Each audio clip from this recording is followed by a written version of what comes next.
So it's not a bad thing to be in the middle of perseverance and suffering.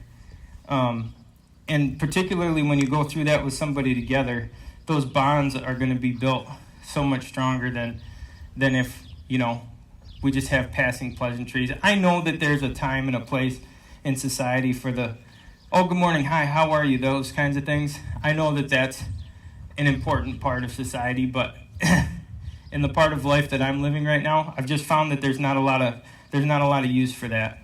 I found that I tell a lot of people I love them that before that would have been something I never would have done. I've told a lot of big tough carpenters and plumbers and steam fitters and things in the past 6 months that I love them, that I probably would have got punched in the face before I got sick if I'd told them I loved them, but that's how I really feel.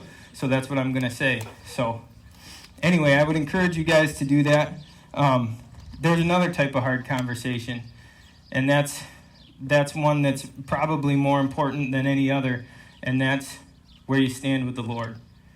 And I'm the last person I feel like that should be talking to you guys about this stuff, because I'm not the guy who's lived a perfect life, and I'm not the perfect example of a Christian by any means. But your perspective gets bent a little bit when people put a time stamp on how long you have to be on the planet. And the reality is, none of us knows how long we have. We assume that we have 40 years or 50 years or whatever we think we have left, but none of us really knows.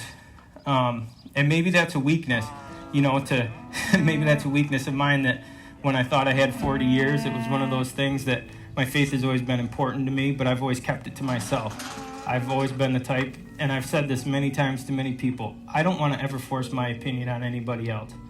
And that's how I've lived my faith, unfortunately. If somebody wants to come and talk to me about it, I'm happy to talk to them. But I've never been the type to go out and try and tell somebody what they need to believe and what they don't want to believe. But I'll tell you this, and again, this is my belief, you can do what you want with it. I believe that we were created by a creator God, and because he created us, I believe that he has ultimate power and control over our lives.